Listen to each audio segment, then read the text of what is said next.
का करे बूढ़ पुरानिया आदमी हमारा से होई कैसे कैसे ले ले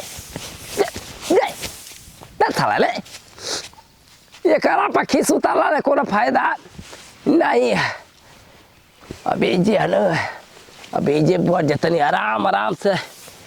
कर काज नहीं काय लोटन के बेटा हमरा घर आयल रन दौड़ते दौड़ते हाँ पते अब तक कहत रन की जाओ तर बुढ़ाव ने आवाज लगाओ तन की जा हम जल्दी पुतोया के बोल दी हो लगा तने कि आजकल बाबूजी के शरीर काम नहीं करत बताव अपने से बांध के लेकिन ना आज रहन एगो दिमाग खराब कर रहता न हमार बाबूजी। अरे अब हम इहो समझ में नहीं के पता कि बाबूजी हो खेतवा में पड़न हो खेतवा में। अच्छा चारों तरफ मांग लेता नहीं तब ओकरा बाद देखा तनी कहाँ पड़न बाबूजी। अच्छा यही जे बाड़न हे भगवान इतना लेट से आवा तनी कोहिन की तरह के कबे कहाल गेल आवे के। अरे मैया हो मैया बाबूजी बाबा जान नहीं बची हो बाप हो बाप। ए बाबूजी पियाज दे हो भैया लकवा मार देलस का बाप ओय हो बाप हो बाप और लकवा मार देलस बा तारम ओहो वाह कोई खात मारे कोई खैला भी ना मारे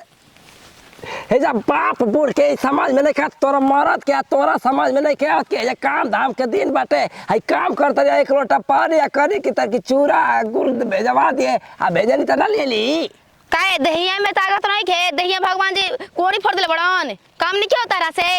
आ तू आलू का पहला के लौला खागा सागरी है कि कमल है देखावे आज बालू हम कुछ करी तारा से का मतलब बाबूजी बता ला बालू तो मार ढकरिया ने ऐसे गोते देता रे कम के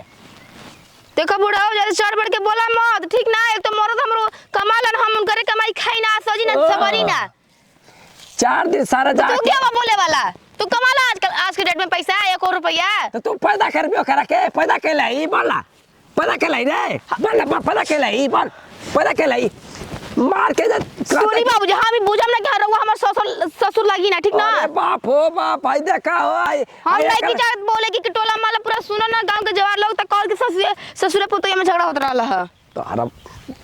तू जाई जाले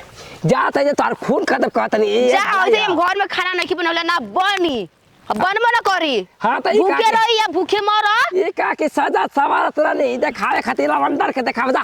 लवंडर के देखाव देखाइम ना बंडा के जा हमें मरद देखे ये मरद के तो यही से देखा